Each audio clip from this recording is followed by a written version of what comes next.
Hi, everybody. I'm immigration lawyer John Khosravi, the JQK Immigration Law Firm. Thank you so much for joining us today. Again, we're live Tuesday at 5 p.m. Pacific, taking your immigration questions, general immigration questions about, just, getting ideas of what's going on. We really need to have a private consultation to guide you on your individual case. But we're here taking it live today. I don't have an assistant, so we'll see how it all works out.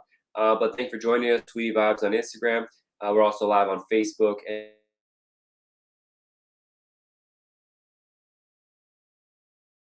everything we can. We do give away a free video consultation. So throughout the show, we naming 3 people off that are winners. We can have a free video consultation, probably 15-minute short one. We'll talk about your case, see what's going on, and hope that helps. Sam on Instagram says hi to you as well. So before we start, I want to remind everybody that if you're interested in a marriage or fiance case, the place to go to learn the basics of it is marriageimmigrationlaw.com. That's the website where you can download the Ultimate Marriage Green Card Guide. Again, that's www.marriageimmigrationlaw.com. Learns the A to Z, 40 plus pages, breaking down all aspects of it. It's going to be very helpful. So I think you'll like it. So having said that, let's start the show. The first question, someone asks, hi, please, steps to bring my foreign spouse to USA country. Okay, so I guess we'll talk about that briefly right now. The first step is to download the Ultimate Marriage Green Card Guide. Go to marriageimmigrationlaw.com, but we'll talk about it really briefly. When you are already married and the person is overseas, you only have this option called consular processing. So first of all, you need to file Form I-130, Petition for Alien Relative, to let USCIS, the Immigration Department in the United States, know that you're applying, that you want to bring your spouse to the United States, and to prove that your relationship is real. It's not a fake marriage. So that's the first thing that you do. Now, that may take 3 or 4 or 5, 6 months. It might take 12, 15, 18 months, all over the place right now. Probably in 10 to 12 months to be done, but the timelines are very inconsistent. Once that's approved, they send the case to the National Visa Center as part of the Department of State. And there you begin uploading documents like birth certificates, passports, marriage certificates, affidavit of support, financial documents, and stuff like that. And once they approve it, or at least they do initial review of it and they think it's fine, then they send your case out to the embassy, and then you wait for the embassy to notify you for a time. Now, for the National Visa Center right now to notify you to upload documents and review your documents, it takes several months.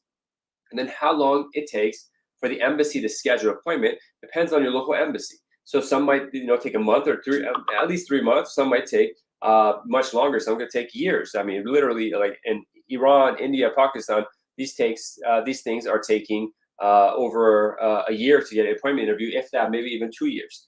And then some countries, especially, once you go to your interview, they're going to come back after the interview and say, we need to do more research, called administrative processing, and then more time goes by. So this process could be as fast as 1.5 years if you're doing marriage consular processing, or it could be 3, 4 years. Now, in this, I'm assuming you're a green card holder, a citizen. If you're a green card holder, that first step, which I said takes between 6 to 10 months, 12 months, or 13, 14 months, takes over almost 2 years right now if you're a green card holder and you're applying for marriage. So it's a really drawn out, long process. There's something to think about and plan out, because when you're married and you want to have a life together, 3 or 4 years for this process to go away has a big effect on your life plans for your career, having families, what your families think about it. They'll think like, what's going on with this process? I've had cases where the family of the spouse in the foreign country thought that the U.S. husband was a wife, and the husband was lying to them. They didn't really do anything, and they were just like using their daughter or something like that. Big fights were happening. I had to talk to them and say, no, U.S. immigration process is so backed up that these things like this are happening. So be prepared. This is just the reality of what's going on there. Next question, unidentified boss queen asks, what if I need to get a no objection waiver? Okay, well, they didn't get it. So some people, when they come to the United States, they come with what's called the J1 visa. It's a J1 cultural exchange, but depending on what you're studying, where you're getting your funding, which country you're from, you may be subject to something called a J1 2-year home residency requirement, where they want you to take the information and knowledge that you learn in the United States and take it back to your home country, share that knowledge for a period of 2 years, physically present in the last country before you have the visa for 2 years. And then you could apply for an H-1B visa, an L visa if you wanted. You could change status in the United States, or if you have a green card case, apply for a green card. Now, what do you do to get out of that if you need to? There's different ways. One of them is called a no objection waiver, which, if possible in your category, you contact your home embassy and you work with them and they sign off that it's okay, that you don't have to come back for 2 years. And they might ask you to pay money, they may not accept it. It just depends. And then the Department of State reviews that and approves or denies it, and then USCIS approves or denies it. But you need to go through that and see if it's possible. So contact an attorney, talk about it in private. That's the J1 no objection waiver. It's one of the 5 different ways you can waive it. It's the easier of the 5, probably. But it's important that it comes up. A lot of people don't know these J1 2-year home residency requirement issues pop up, and it confuses people. They're caught off guard. I once had a marriage case where a guy came from Turkey to do a 1-week internship in the United States in architecture, and he left. And then he came back to study a student visa, and he met his wife and fell in love and can apply for a green card. I'm like, okay, it's an open and shut case. I get his passport. And I said, look, you have a 2-year home residence requirement. You didn't get waived. He's like, what? I didn't know about that. I'm like, yeah, you signed off on this, so you have to go back to your home country for 2 years. But obviously, he was married and he wanted to stay with his wife and have a life here. So we requested from the U.S. Embassy in Turkey to waive it. They did. There's a lot of back and forth, but they did. And a lot of it's practical stuff. They don't get the stuff. They don't fax it right. They're missing documents. There's a lot of procedural stuff you have to do. And then the Department of State approved it, and then we submitted it. USCIS approved it and everything, and got the green card. But again, you got to be careful with this 2-year home residence requirement. It can hit a lot of people depending on where the funding is and what you're studying in the United States. So a lot of times some people are like, oh, from this country, it's not going to affect me. But it can. Again, it depends on what you're doing. So you really have to analyze it beforehand and pay attention. In the DS 2019, the paperwork they give you, they should mention it there too. Sometimes the State Department mistakenly thinks you're not subject to it, but later on you are. They might even tell you, so you don't even know. So be careful with these J1s. Thank you for your question, though. All right, so Firefight asks, hi, sir, thank you for your help. I got a brief question. What if I don't fulfill the varicella vaccine requirement because I've already had varicella in my childhood? Well, talk with the doctor to see if they'll waive it. That's about it. Or else you need to get a waiver, but it depends on the doctor that you speak with about that, the registered doctor with the immigration department. Cowie says, hi to you. Adam says, sir, may processing time for reentry done, and I'm still waiting for an answer from USCIS. Yeah, they're really backed up when it comes to reentry permits. Omar asks, hi, please, can you tell me if a 10-year green card have to prove relationship if you get divorced? If you already have a 10-year green card and you're filing renewal for I-90, you don't have to get into relationships, just to fill out the form. But I have to review your background, tell you whether it's a good idea or not, and I see if you don't have other issues. But that's that. Okay, so we had a question on Instagram. Sana asks, thank you. Is it good to apply the K3 with the I-130? Yeah, why not? I mean, so I-130 is a marriage petition and a K3 is if you're a citizen marrying a foreign person, you submit the K3 and you say that the government says they're going to review the K3 petition for I-129F along with the Form I-130, like essentially 2 different officers, maybe, I think.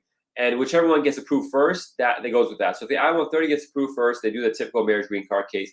If the K3 gets approved first, you go to the embassy faster, you get a K3 visa, and you finish the process in the United States instead of outside. It's supposed to be faster.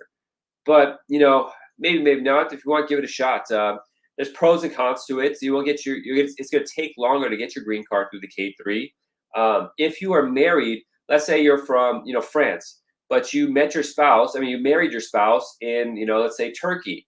The K3 application the visa has to be issued by the U.S. Embassy in Turkey. So there's a lot of little nuances, like is it easy for you to go to Turkey for an interview or not? And Turkey's super backed up, it's going to take longer as opposed to if you go to France. So there's a lot of different little things we got to look at to see if it's good or not. And that's why you always have to have a private consultation, because you might have a different situation than someone else, and it may not be a good idea for you to do it, or it may be a good idea for someone else to do it. So you don't know this stuff until you really get down and learn about your particular situation. But it's a good question. A lot of people ask about the K3. And it's something important to think about. We have a question from Ali says, we can't breathe in Iran. Please help. Yeah, I wish I could do something. It's all out of my control, but God bless you. Shakuri says, can I apply for a green card lottery if I have a pending asylum case? You can always apply for the green card lottery. And if you're chosen, the issue is whether you can adjust status, apply for a green card from within the United States. If you have not maintained an underlying status, a student visa, work visa, or something like that, the chances of you getting approved for adjustment status is very low. You would probably need to leave the United States, do an embassy interview, and hopefully they approve it in time for you to come back with a green card. There's risks. So it depends what you want to do. But when you ask, can I apply? You can apply. Whether you can actually get it is another question. We got to be very careful how we word this kind of stuff, because it makes a difference. So you got a question right here on TikTok. Lisa asked, I called USCIS. They told me my case was at the field office prior to 2020. Is that bad? Transfer from NBC to field office, is that bad? No, if they just transfer the field. It's not good or bad. It's just they move the case forward. I guess it's good because they move the case forward. But that's that. Don't worry about being good or bad. Just hopefully it gets done. Okay, we got another question. Can you predict EB2 India movement 2023? I am not a future seer. I don't have those prediction abilities, so I can't help you with that. I don't know, sir. 29 Super C. Hi, good night, Attorney Castro. I hope you're doing well. God bless and stay safe. Thank you as well. One of our regulars, 29 Super C. God bless you. Good to see you. Gina asks, why expedited case after interview 221G follow-up takes so long to review? 3 months still lane waiting for review. Okay, so I think you're saying that you had your, I'm not sure about the expedited part, but essentially you had a visa interview and they gave you a 221G administrative processing and still nothing's happened. Yeah, that's just the way it is. Sometimes it happens. That is it. I don't have much more to say about that. Okay, so let me for those tuning in might not know what administrative processing is. I talked about this really briefly earlier about the delays. Sometimes people go to their embassy interview for any type of visa, and they don't deny you outright, but the issue is called a refusal, which sounds like a denial, but essentially it's a refusal because they either want more documents or need to spend more time reviewing and analyzing you and your case. And when that happens, it's a black hole. We have cases I've seen that take over years. I have people, a couple came to me, they did a marriage green card case. They had 3 years of administrative processing. They were tired of it. They're like, what should I do? And he said, okay, you got to file a lawsuit. So I connected with an attorney who files a lawsuit. Within like a couple of weeks of filing the lawsuit, they called out the embassy and said, hey, come get your visa. They should have done that 3 years earlier, 2.5 years earlier, but they waited thinking like they know what they're doing. And they killed, 3 years of their relationship life and their child's lives and all this kind of stuff. So it's really good to just talk to the lawyer about this kind of stuff, get an idea what's going on. Do you ask any new info on the processing times of the I-129F fiance visa? What months are they processing right now? So no, there's no way to know what months are processing. So the I-129F petition is when you're a U.S. citizen, you petition your fiance. I have I-129F petitions I've submitted. One got approved 3 months, one got approved 6 months, and I have a bunch that are 12 months past. So there's no saying like, oh, what months are they at right now? It's very random. And it's the same way with the embassy. So once the I-129F is approved, you go to the embassy for a K-1 visa interview, and once you're there, then you're like, how long is the embassy going to take scheduled time? Well, if you're in New Zealand, it's going to be fast. If you're in Iran, it's going to be forever. So unfortunately, that's just the way it is. And so these timelines, there's no realistic timelines. I was watching this Instagram my mom sent me of this one guy who was a consultant, and he said, well, if you marry a green card holder, if you marry a U.S. citizen, they'll give you a green card immediately. If you marry a green card holder, they'll take like a year or two to get a green card. It's like, what are you talking about? It's garbage. So gotta be careful. There's no real timelines when it comes to immigration. It's general stuff. I could say 1 or 2 years, which is in human life, 1 or 2 years is like a huge difference. And it could be either. It could be even longer. So it's not very helpful. Maybe 1 or 2 years gives you an idea of how bad it is. But when it comes to timelines, even what USCIS has on their website or what Department of State has on their website, or what your friends did or what your cousins did, or someone who filed the exact same case at the same time, they all have their different lifespans in life. I do this every day. There's no consistency to it. Not at all. I wish I had consistency. There's no way to know. All you can do is just keep it going and hope for the best. Justin on TikTok asks, are you seeing I-751 approvals? If so, what's the time frame you're noticing? Yeah, I just got approval right here. What was it? The time frames are typically between, there are some that get approved within 6 months, some a year and 2 months, and then some 24 months. Or essentially at that point, we usually file for citizenship if they're married to a citizen. So it's not a helpful timeline. So a third get done in 6 months, a third get done in a year, a third get done in 2 years. Where do you fall within that? So don't even think about it. That's why these timeline questions are really bad questions, because all you do is stress yourself out to something that has no answer. And I come from a stoic background where it's like if you have no control over something, don't think about it too much, because you have absolutely zero control. Unless you're going to file a lawsuit, and that takes so long, it'll probably get approved anyway without lawsuit. That's the situation with that. So thank you for your response. We're 13 months in and still waiting for a response. It sucks, but I appreciate the info. You're welcome. Yeah, it's just what I'm seeing as well. And there's just nothing we can do about it. The whole system is a complete mess. Okay, Gina K about administrative processing says, I sent the documents and approved, still waiting in line for the officer to review the documents. So you can try emailing them and see what's going on, hey, or something like that. But eventually, if it takes 6 months, you should look into filing a lawsuit and take it from there. We had a question about U visa work permit. I don't handle U visa, so I don't have up-to-date information on that. But the answer with regard to the timeline of it, it's the same as everywhere else. There's no consistency to it. Callie asked, I received fingerprint letter in August. Do you have any idea when I'll receive my interview letter? No. There's no correlation between when you get your fingerprint appointment notice and when the interview is. They're completely unrelated. Now, I did a video about this, and someone wrote in the comments like, I don't understand. Like, why don't you answer the question? I'm like, okay, maybe they're making a joke, but that's the answer. There's no correlation. I've had it where we have an interview scheduled even before the fingerprinting's done, and they couldn't prove the case. It was like, well, we have to wait for your fingerprint appointment. So there's just no correlation. Don't even think about it like that. Moki asks, I applied for my son as a green card and he documented qualified. Now he became a citizen. Should I update it? I don't know. I got to see your case before I can tell you to do something like that. If you're a green card holder and your child's case changes from F2A if they're a minor to immediate relative, but it depends. Are you a citizen or not? You're a green card holder. So it depends. Did you have other cases with it? How old is your child? Are they over 21, under 21? They can have different consequences. Maybe it was a bad idea to become a citizen if your child's over 21 right now. So, Mochi, I'd be careful. I can't guide you yet before I know a lot of information. So definitely schedule a consultation about that. He's under 21. So generally, it doesn't matter if your case qualifies. Yeah, you can update them, but I can't tell you what to do because I'm not the attorney in the case. I don't review your documents. I don't want to tell you to do something with just knowing a couple of lines on TikTok. So probably, but unless I know your case, I can't really go into more detail about advising on that. But thank you for coming and asking, Moichi. We have a question right here from Dume Biana. My I-751 is currently pending 9 months. My partner is a 1-year deployment overseas and can't return if the interview is required. I'm hoping the interview isn't required. If it is, then what happens? So if you're a military spouse and your case has an interview requirement, you could go and then request a waiver of the spouse being there. That's typically approved. I had one person come on the live show and say they went to interview, they took the orders of their spouse's deployment, and the officer still didn't approve it. Said, okay, we'll have an interview when your spouse comes back. The spouse coming back 2 years later. So I told him to file a complaint against that. But once a year I deal with this, not that most often, but once a year. We just go to the interview at USCIS and we say, here's the deployment letter, spouse, a Marine overseas, a Navy person overseas, a navalman, and they say, okay, we'll just interview solo and it's approved. So usually just tell them, have the original deployment orders, and it works out. For an I-751 case, probably you're not going to need it. An interview, if you had a lot of good documentation backing up your relationship. So that's just something to think about. It might not even need it. Paul asked, speak on the 90-day rule. I'm curious to hear. Well, I have a lot of videos on that. So let me see if there's any other questions before I get to that.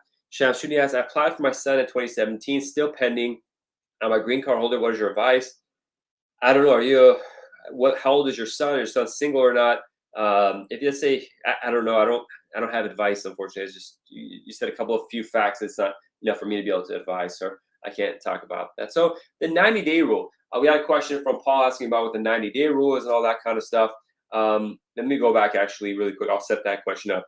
The son's 13. I'm not sure why it's pending 2017. There's something wrong. If your child is 13, the case should have been done by now, unless it's an Iranian person or something like that, or someone has administrative processing. But you should consult with an attorney like 5 years ago, not now, but sooner than later, go talk with an attorney in private. Etiquette asks, hello, is a different processing time for IA-24 for approved I-130 for spouse, citizen, and green card holder? IA-24s have no consistent processing timeline, so I'd just say that's that. And Zaman asks, my case is taking a long time. What I do? My case I-75 rule conditions. I don't know what you mean by long time. So 2 years is not a long time for immigration. But consult with the attorney private to see what's going on in your case. If it's much longer, maybe file for citizenship. If you're married to a green card, you've been married to a green card holder for 3 years, or you file complaints and stuff like that. But not enough to be able to talk about it there. So let's go to Paul Brown's question about the 90-day rule. The Department of State has this internal regulation, which they call a rule, which is not an official rule, that says if you enter the United States with one visa category, but you show an intent for another, that can be considered fraud. You lied. So if you come in with a tourist visa, within 90 days, file for a green card, they can assume that you're lying. You didn't really want to come in as a tourist. You're coming in to file for a green card and accuse you of fraud and misrepresentation, which creates a lot of problems.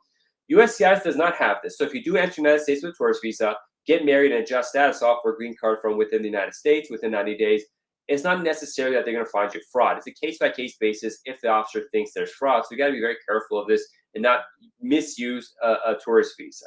Now, I've had cases where someone came to U.S., married a U.S. citizen, and we filed the case like 2 months after they came, and then something happened. The foreign spouse had to leave the United States, and we had to finish the case out with the embassy. The filing with USCIS I wasn't worried about because USCIS is supposed to be leading on this. But now that they had to leave, and I told them probably not to leave, but they left and dealt with the embassy, that potentially becomes a problem if the embassy wants to look at this as a 90-day rule violation. So you got to be careful. Alien asks, is having a U.S. citizen child a qualifying petition for a 601 waiver? Well, it depends on what kind of 601 waiver you're doing. But for example, if you're doing a waiver of the 3 or 10-year bar, a child is not a qualifying person. It has to be a parent or brother or sister. But for other kinds of waivers, maybe having a child will help. So it depends on what kind of waiver you're requesting. Gina asks, our 2 daughters' case was expedited due to medical reasons, interview June 3rd. Can I expedite 221? There's no expediting at 221, but just kind of file complaints, go to talk with your congressperson, contact the embassy, file a lawsuit, all this kind of stuff to see what you can do. Claudius asks, my case has been pending for review since August 2021. How much longer? I don't know. I don't know anything about your case. Say I-485, how much longer the wait time? I don't know. It just depends. That's really normal wait time to be waiting a year or 15 months. It's typical. So it depends on your local office, what's going on in your file, what it is. So just got to wait longer. It's really normal in immigration, unfortunately. Ray asks, I received acknowledgement of withdrawal for my N-400 after my N-400 interview. I did not request that at all. Do I have any legal option? Yeah, you got to contact USCIS to see what happened. You didn't withdraw it. So there's some sort of error going on. You call them up and see what's going on. They shouldn't have withdrawn it if you didn't want to withdraw it. So that's a mess right there. You got to see what's going on. Dr. Ahmad asks, I received my I-485J receipt in June 2020. I asked to process my pending I-485 based on an approved I-140. Does this receipt confirm that they will adjudicate my AOS based on the approved I-140 now? So Dr. Ahmad, this is a mess right now. It's too complex to talk about the Q&A because this is this is a really specific issue. But USCIS is jumping around the I-140s and doing some crazy stuff right now. So I would need to review your exact case. And there's a lot of mistakes happening with the EB2 and EB3 category. But generally, if you have an I-140 pending, you file for adjustment of status. Afterward, you should file the I-485 and the receipt. Until it's approved, you don't know. And sometimes they don't even approve the I-485J. You just get an interview or they just issue the green card. So it's all over the place. But if you did the paperwork right, you got to just keep an eye out for USCIS to do the work right, and it should work out. But there's just way too much stuff we got to talk about. It's too private to talk about here. That's a general idea. If you have an I-140, you file for adjustment of status. Afterward, you have to file the I-485J and then wait. That's how it is. Also, how long does it take to get an interview after getting married and filing? And no answer to that. Felice asks, good night, sir. Good night to you too. And these timeline questions, it's just it's not possible to answer that question. So first, I need to know a lot more information. But even if I have all that information, I could be 51% right. Most likely, it just depends on who gets your case and where it's being processed. Etiquette asks, how to notify USCIS if status changed to a U.S. citizen? You just write them a letter or you just mail it to them. User 55 says, I'm a permanent resident. What document can I send to parents to get a visitor visa? I did a video on this. It's on TikTok especially too. But you don't send any documents. Your parents apply for their own tourist visas, and if they're approved, they're approved. If they're denied, they're denied. You don't do anything. It's your parents' visas. They apply for it. Jonathan Haas, I passed the citizen test, but they declined my oath ceremony. They said I made a mistake, one yes and no answer question. When they asked me at the end of the interview, they sent me a letter that I have to fill out. Jonathan, you should contact a lawyer in private. I'm not sure. This is too vague. They answer yes to one question, no to one question. I don't know what to do about that. So talk with an attorney in private to see what's going on there. If there's anything that could be done about it, a correction or something like that. But you see, people file these citizenship applications on their own. It's easy, but these kind of issues do pop up. This person, is maybe getting denied or some declined. I'm not sure what's going on or why that is.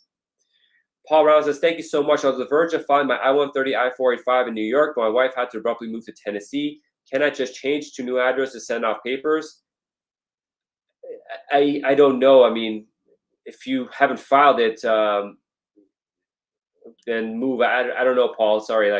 It's giving individual legal guidance. If you move to a new place and you have filed your case, go if it's appropriate to file. I don't know. Just file it from there. But you could file it and then move your address. It's probably better to be at one place, but it depends on your timing and what you're trying to do. There's too many variables there. I can't really give a good answer to that until I know much more. And okay, we got a couple more minutes left. That was fast. I did all today. No assistant, but we got a lot of good questions, and we got a little bit deeper into them. Appreciate everyone who joined the show. We're here live every Tuesday at 5 p.m. Pacific time. It's our new time. We used to be Wednesdays, doing it Tuesdays now. It's Tuesday, right? Right time, yeah. So if you haven't already, download the Ultimate Marriage Green Card Guide at marriageimmigrationlaw.com. That gives you an idea of what's going on with the fiance and marriage case. You learn a lot from there. But let's get our last question in. Claudia asks, when we check processing times, why do they change? Because the processing times are completely unreliable. It's nothing to check. There's no reason. There's only one reason to check processing times. If it's been a lot of time, like you submitted something and it's like 3 or 4 years for I-130, that should be done in 2 years or something, then you might not know when it should be done because you don't have day-to-day experience with it. That's when you can use the how long it's taking and the charts to say to file a lawsuit or a complaint. But if you're doing your case 9 out of 10 times, there's no point in you looking at the processing times because they're completely unreliable. They're worthless, completely worthless. Except again, if it takes a long time, you got to base a lawsuit to say, hey, they're even past their own processing times, which are completely unreliable, and that's just the way it goes. And John asks, I apply for my spouse, how long does it take? When I have an assistant, they weed out all the questions that ask about how long things take because it's the same question over and over again. And the answer is it depends, and whatever I say could be wrong, so it's not even worth getting into it a lot of times and repeating it because it's the same question over and over again. But that's why I have an assistant to weed out these questions. With all due respect, I know it's an important question. People want to know, but there's no good answer, and it's just so different. Here's another one. How long does it take to approve the I-130? It depends. I-130s, there's 4 different kinds of I-130s. It's for parents, for brothers and sisters, for adult children, U.S. citizens, adult children, green card holders, minor child of a citizen, minor spouse of green card holder, spouse of a citizen. It's 5 or 6 different categories. Depends on what country they're from: Mexico, Philippines, China, or in other countries, or there's another country in there. And then it depends on if you're a citizen or if you're a green card holder applying. And then if you're doing consular processing or adjustment of status, which field office you're working with, they're all going to be different. And within the same field office, which officer you get, some take longer than others. Which embassy you get, if you're doing embassy processing, if you're going to be subject to administrative processing after the interview. So if you watch this show, we have several people say they did their interview, 3 or 4 months have gone by, and there's still nothing. In Jamaica, where they answer, that's a backed up one that I don't know right now what's going on, but it was backed up during COVID really heavily. They're not doing interviews. So, I don't know, 2 or 3 years, hopefully, not more, but it could be all that. And let's see. Baldwin says, what field office if you apply online for I-130? It depends if you're filing adjustment status with it, but essentially, if you're just filing a standalone I-130, it's not a field office that's going to review that. It's going to be a service center, and so it's randomly chosen. And they change it too. Sometimes it's like one place, and they change it, and they move it to another. So you don't know, and that's another reason why you shouldn't look at processing timelines, because your receipt notice may say Texas Service Center, and you're freaking out saying it's going to say 2 years. Oh no, why it's taking so long? You call USCIS, it's like, no, it's the California Service Center, which is even worse. And then when you get the approval notice, it asks at the Nebraska Service Center. You're like, the receipt said this, USCIS said another, but the approval came from another. Yes, that's why I don't look at processing times. I've just been seeing this nonsense so much that I know it. And I think we're close to the end of the show now. Rahul says, I'm an F1 student. Can I travel outside the United States and come back after I graduate on my OPT? So if you're a student visa holder and your student visa is still valid, you might need a new one if it's invalid, but you have OPT, you have to get a special I-20 for traveling purposes. And once you get that I-20, you may be able to, I know your case, I know your background, you may have criminal history or something like that, and they won't let you back in. I don't know. You may have violations in your I-20 or something I don't know about. But generally, you need to get that special I-20 for traveling purposes if you're a student visa holder. Make sure your student visa is still valid. Make sure your passport has a validity date of a couple of years left on it so they don't hassle you. If you're on OPT, have your OPT card. Have pay stub to show you're working. You have not been unemployed. Proof that you have employment. Have all this ready to go. Then maybe, yeah. So, but there's a lot of different stuff we got to check. I can just send someone out there and let it go. And Felicia asked, sir, please ask my question. You said my I-131 I-765 was approved yesterday, as it is super to travel on it to Jamaica for 10 days, sir, please.